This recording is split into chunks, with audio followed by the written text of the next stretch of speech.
Hello, welcome back to All for United WFC. We're back in WSL action. Finally, it feels like a long time, doesn't it? These international breaks do like to drag on just a little bit. Well, not if you like your international football, in which case it's probably been a good little 2 weeks for you. But United are back against Leicester this weekend at Leeds Sports Village. As you can see, got Zoe. I don't think we did a Leicester preview the flip side around. No, I was ill. I was ill last time. I mean, you're ill now. I was ill last time we played, so I couldn't do it. So, but yeah. But there we go. But how are you doing anyway? It's good to have you on to talk about this one from a Leicester point of view. Yeah, very good, thank you. Just had a nice few days off with it being international break, so I feel ready to go. It feels like ages. Whenever there's a week off, it just feels like I haven't had like league football in ages. But yeah, it's been nice. No, absolutely glad to hear it. Right, I'll just start then from a Leicester perspective. Just we ask every kind of opposition person or non-United fan that we have on these things. Just what's the feeling amongst the fans? What's the feeling amongst Leicester going into this one? Is it seen as a bit of a free hit with kind of United's form at the moment? Do you think Leicester can go there and win? What's just like the overall feeling at the moment? I think going into this fixture specifically, I think Leicester fans will probably be quite disappointed that it's United that they've got next. They got the win against Aston Villa last time out, and then they had to go into international break, and that's been quite common for them. When they beat Everton, they got their first win of the season. They had to go into an international break. When they got the point off Chelsea, it wasn't a win, but a point against Chelsea. It felt like Christmas had come early, I think, for the fans, and they had to go into a winter break, and they've not really had the chance to pick up any momentum. They've not got back-to-back wins in the league yet this season, so I think having to face a United side who are obviously so defensively solid, second in the league, it's going to be a tough one. But again, anything can happen. They've struggled on the road, so I don't think necessarily it's a free hit. I just think a bit of disappointment that it feels like they're constantly sort of pushed away from building up any sort of momentum. No, that draw against Chelsea, I completely forgot about that because that feels like a lifetime ago. Maybe from a Leicester point of view, but also just looking at the WSL, because that is the only game that Chelsea have dropped in this season, which is crazy when you look at I think someone tweeted like a graphic of their like form in all competitions over the last however many months or whatever. It's just like load of W's and that one like in the middle of one draw. And that was Leicester away, which I want to come back to actually from a United point of view, because that's something that maybe that we're kind of looking at the moment. Again, just from a wider point of view, if you could summarise Leicester's season, so far, in terms of currently sat in, I'll just double check this. I was going to say 9th. It's not currently 9th. It's 10th at the moment. Leicester currently sat in. What is that kind of where fans expected Leicester to be? What's the kind of overall feeling about the season so far? Well, obviously they brought in Amadi Mikel in the summer, so it was a new manager. Last season was quite turbulent in terms of managers, issues off the pitch. So it felt like a clean slate, a fresh start, which I think is always nice for a new manager to come in the summer rather than coming in mid-season. And there was a lot of excitement, I think, around the appointment of Amadi Mikel. She's very highly regarded in France, and the work that she'd done over there, especially with bringing younger players through. And Leicester have got a really thriving academy, so I think there was a lot of excitement. But also knowing that it's going to be our first season managing in the WSL, and it's such a tough league, probably like one of the toughest in women's football. So I think there was excitement, but I'm not sure the actual expectations, I think, is always for a side at Leicester to stay in the WSL. But I think when you speak to fans, they want to be pushing for definitely the top half of the table. They want to be pushing for Europe. Like, let's be real, every team in the WSL, all the fans want to be pushing for that. I think because of how much excitement there was around Amadi Mikel, I think 10th is probably maybe slightly disappointment. They would have been wanting to push for maybe 8th, 7th, around that mark. They finished in 10th last season, so it sort of feels like there's been no progress made. But when you actually look at everything that has happened for them in terms of injuries, I think just staying in the WSL is a huge achievement actually for Amadi Mikel and her players. I want to come back to some like key players in just a second, but I didn't know whether I was going to ask this, but it's kind of at the time we're recording this, because if you haven't already clicked on, this isn't a live one of recording it, but at the time we're recording this, United men are currently going to kick off against Ipswich. Now, I'm going to ask a question because Leicester City men are currently sat in the relegation zone, and whether you think there's I guess, is there a worry that knock on, you know, from the men's potentially going down, does that have any impact on the women's? And I think, because I don't think United will get relegated in terms of the men's team, but there's, you know, that result against Ipswich tonight, we'll know by the time this goes out, that could shed some nerves. Obviously, then there would be concern on what a knock-on effect for the women's team would be. Is there any concern that there could be a potential knock-on effect to the women's team maybe for next season if the men were to maybe go down in the Premier League this season? I think it's a really interesting topic, actually. It's something that sort of I've spoke about recently and different things. I think obviously on the field, they can only do what they can do. And I think that squad of players will be very focused. I'm not sure how much they'll actually look at what the men's team are doing. You know, they've got a busy schedule themselves. But off the field, I think, yeah, it probably is a concern. It is a worry, especially with the situation that Leicester women are in, and in the fact that they've got their own training facility. They don't train at Seagrave where the men train. So, and I think at the minute it's quite up in the air about that training facility and where the women will train. And I think if the men were to get relegated, I'm not sure how, in terms of money and things like that, how much investment there would then be. So I definitely think it's a concern, and it's something that probably does play a part. I think you would be naive to say that it will have no effect at all, because of course the men not being in the Premier League will have an effect on probably every aspect of the club. And I certainly think there'll be a knock-on effect to the women. Yeah, it's an interesting topic. I think that's definitely something to potentially, when we get towards the end of the season, have a look at again, because you know there is that still emphasis on the men's side, I guess, with the money point of view, maybe not to the top clubs in the WSL, because a lot of them do kind of make a profit and make their own kind of money, but there is that to keep an eye on. So yeah, that's definitely one I'm going to keep an eye on, actually, when we come towards the end of the season, particularly if United men's to get into a relegation battle. Yeah, I mean, that would be interesting. Oh my life, that doesn't bear thinking about. It's this relegation 6-pointer that's about to kick off. It's not a good time. Hopefully by the time this comes out, I want to see some comments on here that United have won. So we'll revisit if Leicester men could beat West Ham tomorrow as well, that would be nice. Yes, well, I do like Leicester, actually. I think just as a club in general, Leicester, outside of United, Leicester and Villa are the two sides I've seen the most, men's or women's. So I do have a bit of a soft spot for Leicester. I won't come Sunday, you know, when the game kicks off. I want to see United absolutely going to turn them over, but we'll see. Come that one. Just some key players from your point of view. Who have United got to watch out for from Leicester's point of view? I think Ruby Mace, obviously everyone knows the name Ruby Mace now, Lioness as she is. Yeah, she's definitely been a standout player. She plays sort of in that number 6, that holding midfield, and her ability to hold up the ball and sort of help out going forward defensively. She's a really all-round player, I think. And when Leicester have struggled in terms of having a number 9, like an actual centre forward who can play in that role, she's filled in. You know, she played as the number 9 against Villa away, and they walked away with a point. So versatile player, definitely for me the standout so far.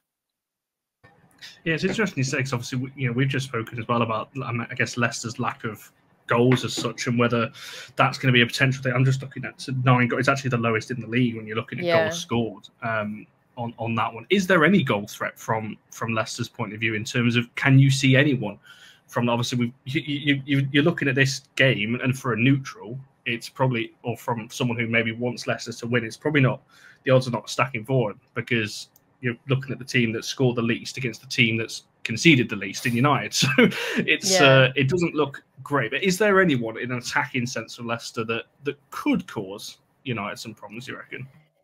Yeah, they've obviously really struggled, and I think I try to stress this so much to opposition fans, that like they have quite literally been in an attack and injury crisis. Like, it's been unprecedented, the amount of injuries they've had to attacking players. For majority of the season, Sari Takarada has been playing in the number 9 role consistently, and she's not comfortable in that role, and that's not slating her, but she's not played there before. You could tell she wasn't enjoying it. She wasn't comfortable there, and she didn't get any goals from there, and you could see why. They've started to slowly get players back, which I think has been really nice. Shannon O'Brien, she's back. She can play comfortably in that role. She got a goal against Everton. They obviously quite a heavy defeat on the road, Everton 4-1, but she did manage to score. Got Hannah Kane back, who again is another goal threat. Not actually seeing too many consistent minutes from Hannah. She sort of dropped in and out of squad, so I'm not sure how much of a threat she is, because she hasn't really been getting a run in of the side. Whether she'll start or even be in the squad on Sunday, I'm not sure. New signing, Icelandic striker Helene Eriksdottir. Obviously, we've not seen too much of her. She came off the bench. She started her first game against Aston Villa before the international break. Really physical player, really physical in the box, not afraid. Obviously, this was her first time playing in the WSL against Villa, but she wasn't afraid to get stuck in. She looked dangerous, and I definitely think if we can play correctly and comfortably around her and sort of like prop her up as that number 9, I think she could be a real threat. And I'm definitely excited to see more of her going forward. And it's just nice to have attacking players back and think we could actually get a goal here. Obviously, Janice Cayman got 2 goals against Aston Villa. She's always a threat. She's always someone when you're struggling and you see no creativity in that side. She's someone you look to. Yuka Maminki as well, when she's playing in that number 10 role, she's a threat in terms of creating something out of nothing. So yeah, we're slowly starting to get threats back. But the table, the stats don't like it. It has been quite bleak in terms of actually getting goals. Especially because one of those goals, as we mentioned earlier, was against Chelsea of all teams. It seems like a lot, and obviously 3 against Villa, because that result really surprised me. I think I predicted a Villa like 4-1 win or something like that, and it was just like, what? It was a really good. Yeah, it was a really good showing from Leicester, and I said post-match probably their most complete performance of the season. You know, defensively, we've praised them all season defensively, actually, because that defense has been under so much pressure to keep them in the game because they haven't been able to score goals. And it actually felt like defensively they looked strong. That midfield, the collaboration that they had and the communication, which I think they've lacked as well. You know, sometimes some of the passes and you think there's been no communication, but everything was joined together and it worked out really well. So if they can keep that going forward, hopefully they can finish the season higher than what they started it. No, absolutely. Yeah, I think from a United point of view, I just want to quickly touch on, so we've mentioned the last game, obviously 2-0. I'm still not convinced, as we've just spoken about, that, for me, it wasn't a great performance. I've got to be honest, down at the King Power. Obviously, Bizek got a goal. It kind of settled the nerves, really, because for a while at 1-0, it was a little bit like, not hanging on, but it was a little bit not touching. I don't know what the phrasing is, but yeah, I think that just summarise our season, to be honest, that we've not scored a great amount either. Obviously, we have scored a lot in terms of comparable to the teams at the bottom, but from a United point of view and the teams around United, it's not been as free flowing as we've seen in recent years. And from a squad point of view, this will go out before Mark Skinner's press conference, so I'll wait for him to confirm any potential injuries from the international break. But as we speak now, the only one I'm potentially aware of is Simi Awujo, that picked up a knock in the Canada camp, so she's potentially out for this weekend. But we'll wait and see what Mark says on Friday. So team-wise, I want him to actually go back to what we've seen in before, even though we beat Palace. Grace Clinton on the right wing, for me, didn't work. I thought that was an experiment that just, the balance to me was all over the place. She got a goal towards the end, but that's because she was moved back into the middle. And she played a lot better. I don't think she had an awful game, actually, but I'm just not I don't like seeing midfielders out on the wing. We've seen Tooney out on the wing. We've seen Clinton out on the wing. Celine Bizet's there. Jace is back.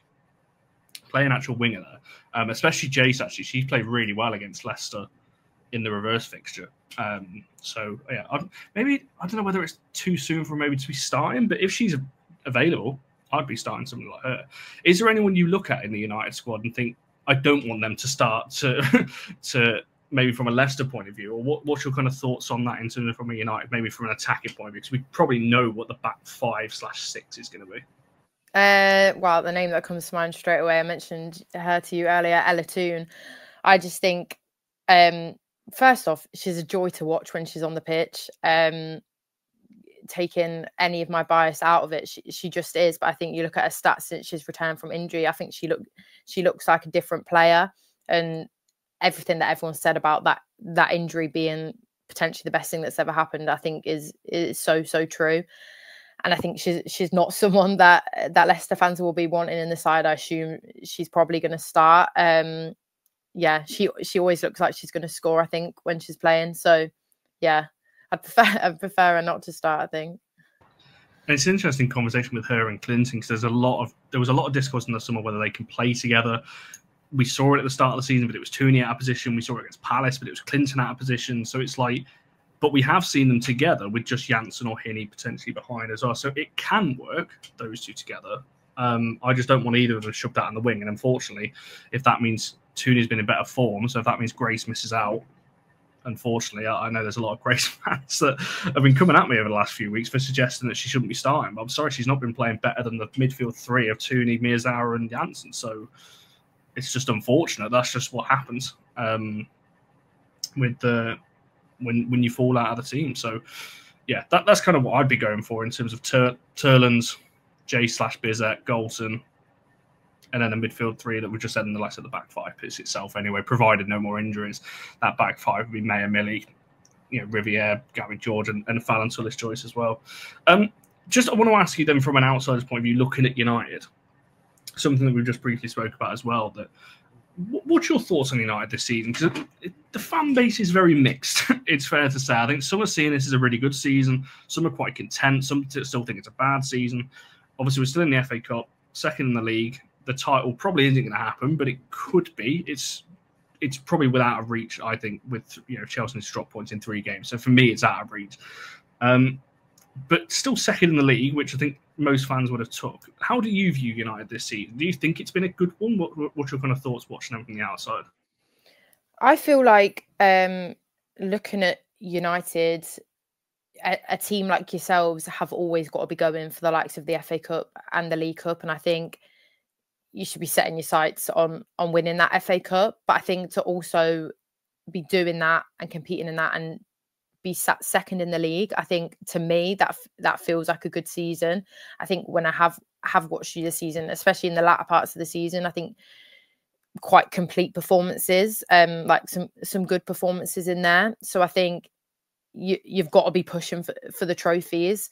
Disappointing to be knocked out the League Cup, but I think if you can win the FA Cup and finish second in the league, to me that feels like a successful season for United. And I mean, everyone's sort of saying that the league title's over, but it's not over till it's over. It looks far out of reach now, but someone's got to be competing, like really competing with Chelsea. Like, even if we write off this season, next season, like teams have got to be pushing Chelsea more than they have this season. They have to, even for the WSL to move forward. I think it can't be as easy as it probably has been for them.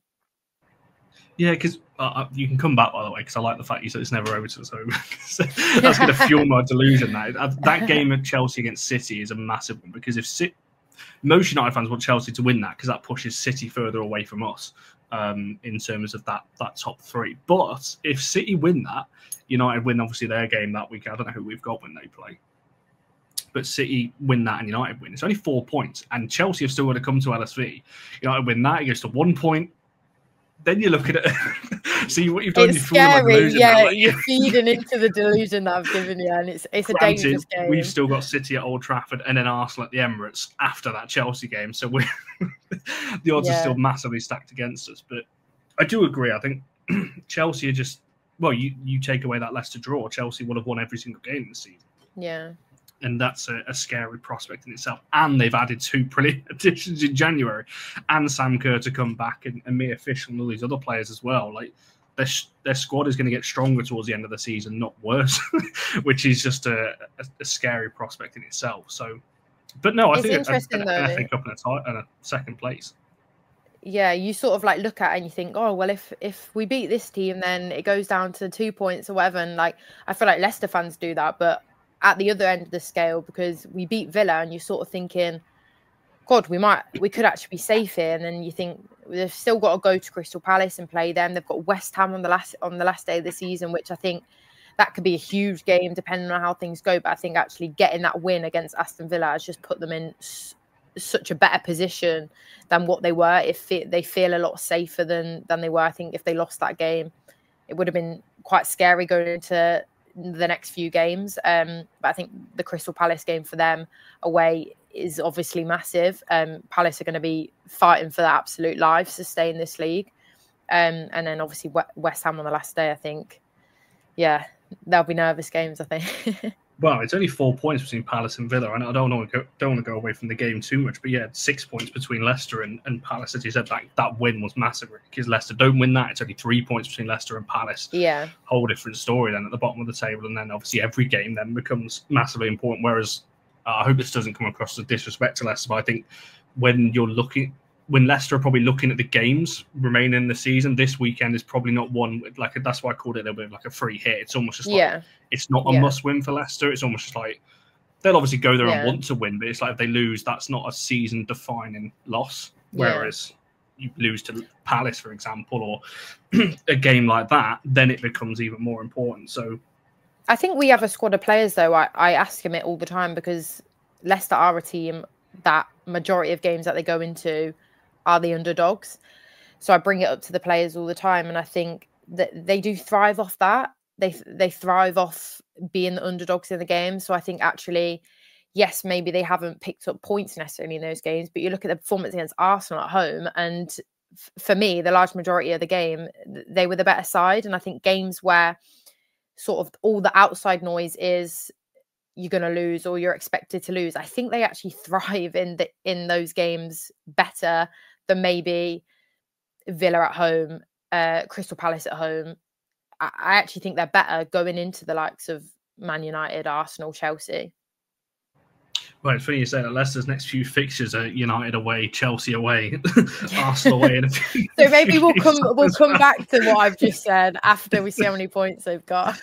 That's quite a run that Leicester have got. Obviously, you mentioned that's to Palace and West Ham anyway, but that is quite something. It's a really tough run of fixtures. Yeah, you look at that, and it's obviously hard to see where they pick up points, but you can't. I don't think you can just write them off in that sense. You know, no one thought they would get a point off Chelsea.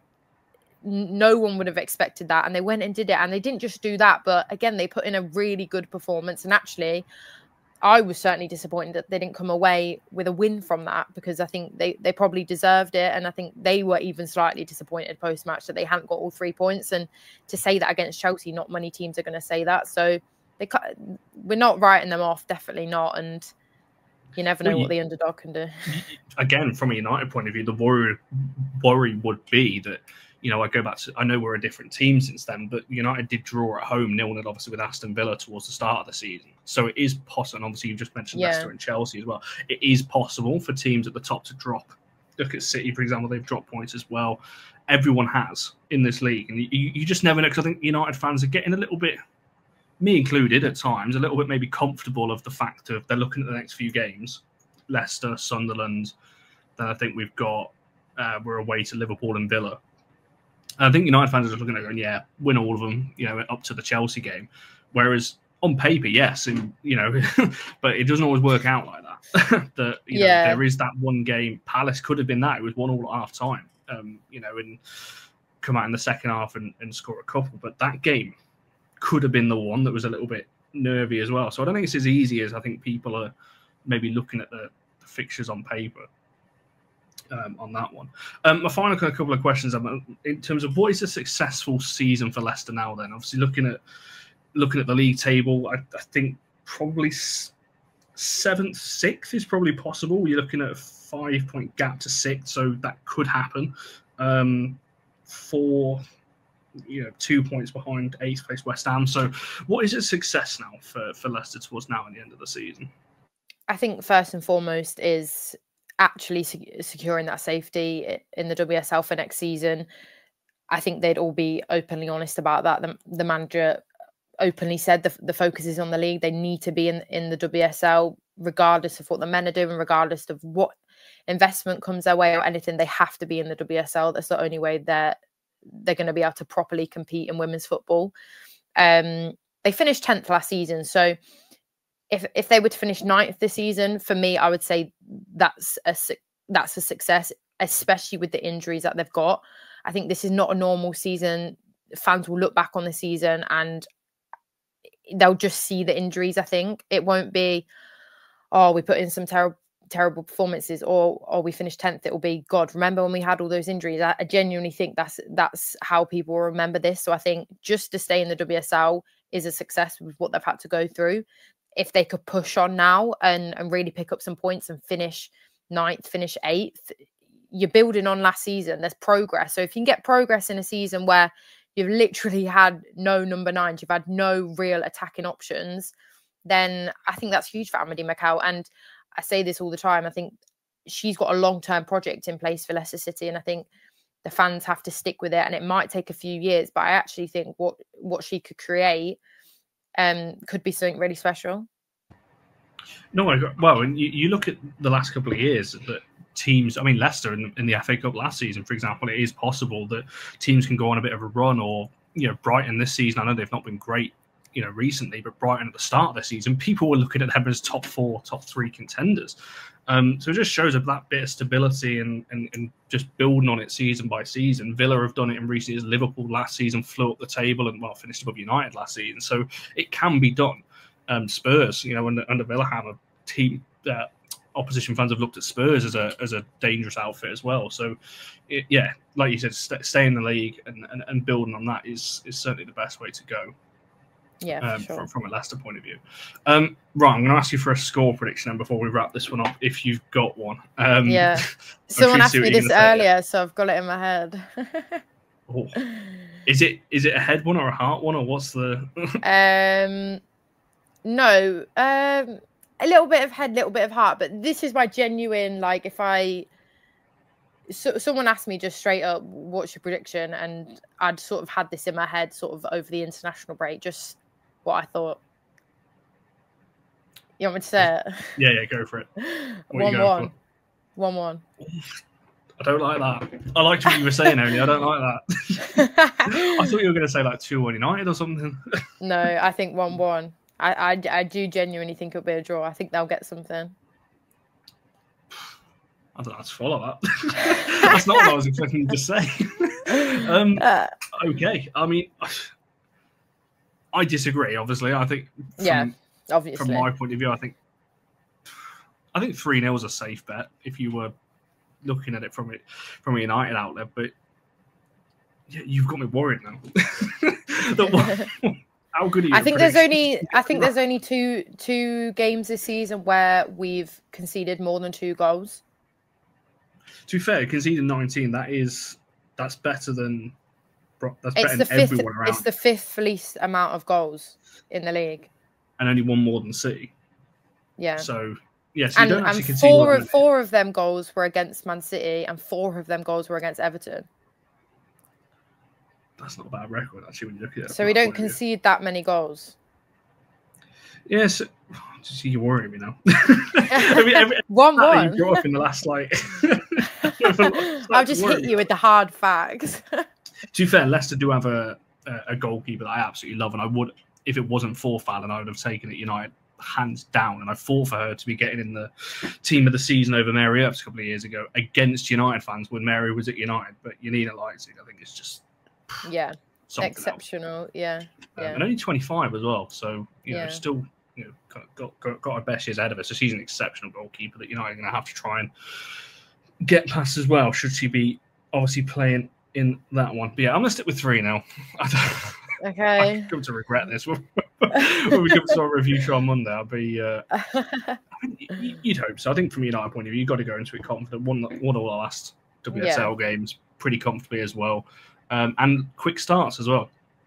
United have scored in the first 10 minutes of a game for the last 3 WSL games. So, yeah, that'll be one to keep an eye on as well, the fast start. But we'll round it off there anyway. So if people want to follow any of your work as well, because I know you do kind of your reports and all that kind of thing. If people want to follow any of that or find any of that, where can people do all of that? So it's _Zoe Mcgrady on Twitter. But if you ever want any post-match stuff from all of Leicester women's games, so after the game on Sunday, it's the When You're Smiling podcast. You can get that on BBC Sound or wherever you get your podcasts.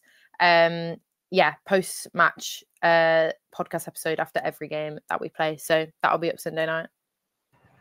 Amazing. Make sure you go and check that out. I'll put all the links in the description for all of that kind of stuff. United fans, let us know who you want to see starting and all that kind of good stuff in the comments, because I know that you guys like your little predicted 11s and all that kind of stuff as well. Make sure you're liking this video and subscribing if you haven't already. All of our socials, all for United WFC, so you can find all of that good stuff on every social media platform. See you guys in the next one.